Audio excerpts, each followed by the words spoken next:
that we don't know about. There's like a wealth of, for example, sacred Islamic music that people don't know about.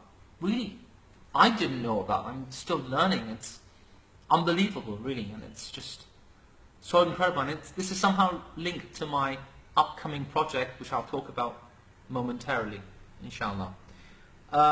Do you love Indian desert? Oh, you wrote desert. You mean dessert. Do you love Indian dessert? Gulab jamun? I do actually, it's very delicious. Tasmeem Kamil. Ya Sidna Sami. Barakallahu fikum. What happened in your life made you produce such a rich album philosophically? You look us to a whole new level. Barakallahu fikum. Tasneem. Let me see what my team is saying. They're saying something to me on Skype. Oh, okay. I can see live questions here. Okay, good. Tasneem, thank you very much for your lovely comment. Honestly, the truth is that I have always been somehow introverted, spiritual creature. I've never really fit in to groups. I've never really been comfortable. I was never really comfortable in school with the kids. And I've always been a wanderer, a thinker, somewhat of a mystic. Thought a lot as a child. I used to ponder and reflect, and that's continued. So, my tradition, Islam, my faith, is an incredibly philosophical, has an incredibly deep tradition in philosophy.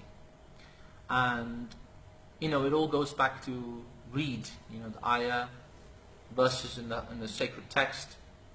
And my faith is an extremely philosophical one. I'm very interested in that side.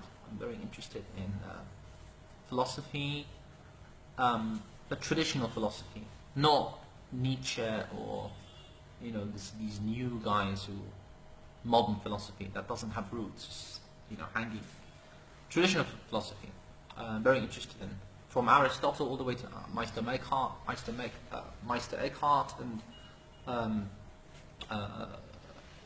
to Goethe, even, everything in between.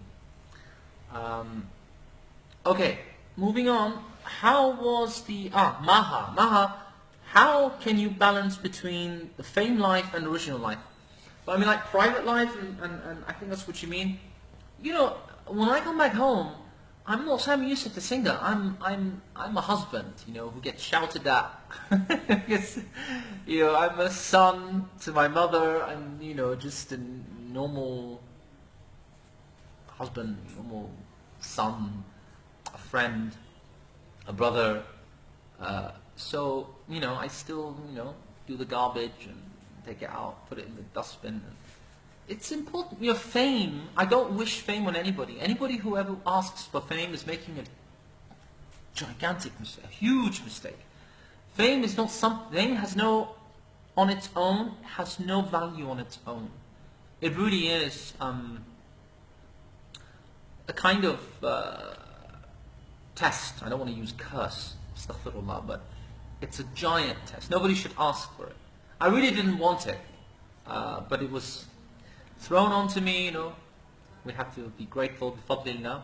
But it's not, it doesn't equate to success, it doesn't equal success. It doesn't mean that you're successful because you're famous. Quite the contrary, actually. Most of the time it's the opposite. That's how I see it anyway. But the normal things, the real things, truth is important. Illusion is not. Fame is illusion.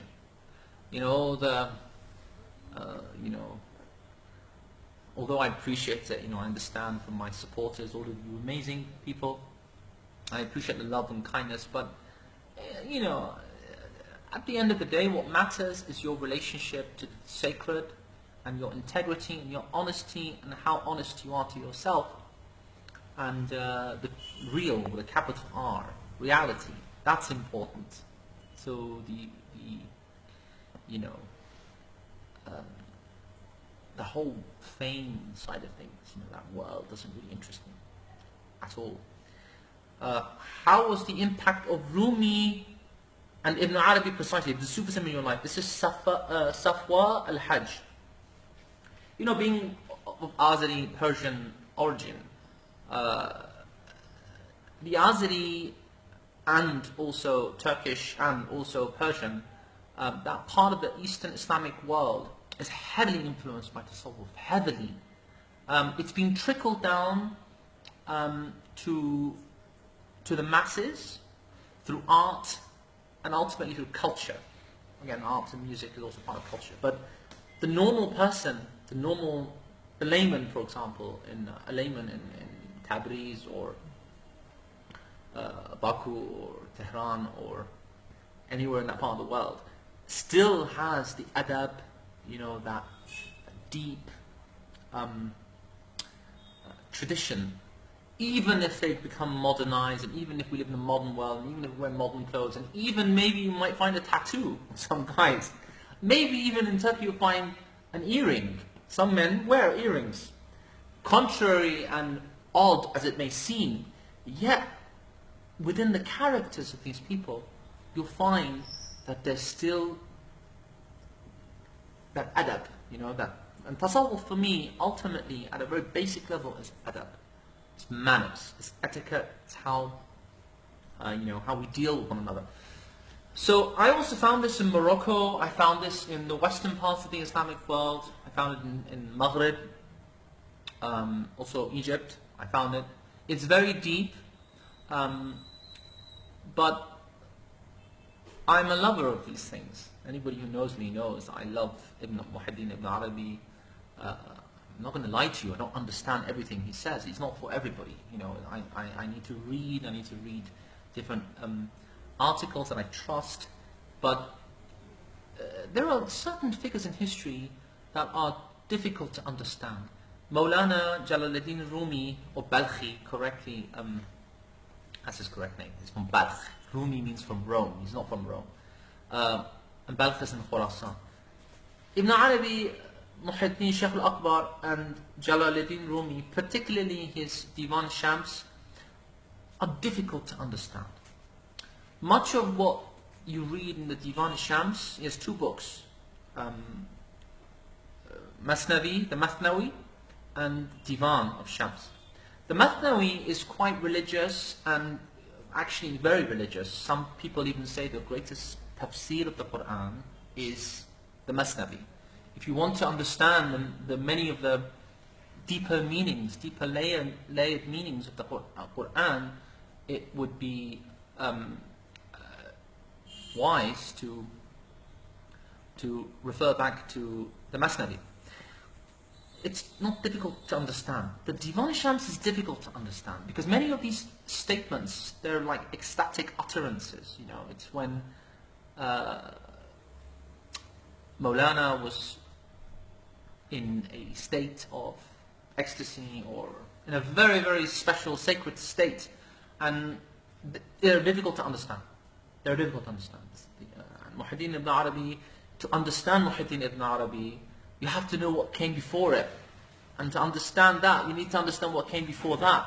So it's like a tradition, it's a silsila. You keep having to go backwards. You can't just pick up these books and expect for them to. And this is the mistake the Orientalists make in the West, unfortunately. They pick up these, magnum opuses, these unbelievable books, and they make their own deductions, make their own. Oftentimes it's reductionist, oftentimes worldly, and void of any higher meaning. Kawthar Muhammad. Kawthar Muhammad, what have you been working on lately? Oh, please give us some new updates. Okay, here it is. I have been working on, I'm very happy to say, I'm delighted to say, on my 7th studio album. We already have a name, it's tentative, but I'm not going to share it with you. I'm teasing you. It'll be in our next chat, God willing. But this album is, I know artists say this, every time they make an album it's very special to me, it's like very close to my heart. But this album is the most raw and pure. When I say pure, I mean it's not a commercial album at all, really. There's really no modern aspect to it. It's very raw, it's very traditional, and I'm singing songs, covers, mostly old songs from within my tradition, Islamic tradition. Vast array, a vault, really. There's a vault of unbelievable and incredibly rich music that, alhamdulillah, by the grace of God, I've been able to tap into, and through friends, through help and assistance. And we're singing songs from this part of the world. So that our tradition, my tradition. So you should expect to hear the eastern parts, the western parts, and everything all around, really. Maybe even the far eastern too. We'll see.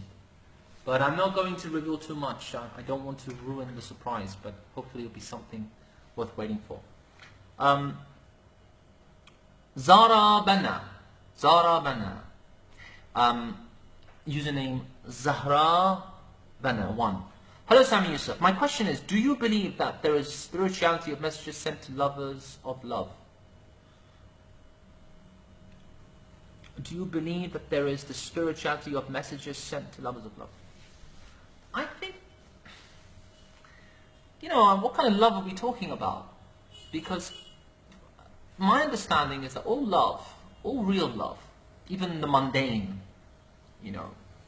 even, the love to a friend, husband, wife, even to your pet, all love is really a reflection of divine love. It's just we don't know it. We don't know it. What is your new album about? I'm enthusiastic for it. Okay, the album is traditional. Damla Noor, Sami, I'm just going to make it fast because I want to come to live questions. Which instrument do you love to play the most? Honestly, I really love the traditional instruments like oud and tar. If I want to make music, particularly music that's polyphonic, I'll use the piano. But I really do prefer the traditional instruments like the oud. And I just bought a tambour. I just got a tambour, a special one. Sayyid Ali will be teaching me, God willing. Tayyiba, in Hasbi your Urdu was perfect. What happened in All I Need? I don't know what happened.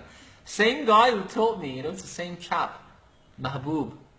Mahbub, we need to go to him and complain. Why didn't you teach me how to pronounce it properly? But I tried my best. What is the Arabic name for a boy and girl name? Tough one. Anything with Abdul in it. One of the names of God. Abdul Ghani, Abdul Rahman. Do you think to take a music video of the song Cadence? I think it's a good idea. Omar.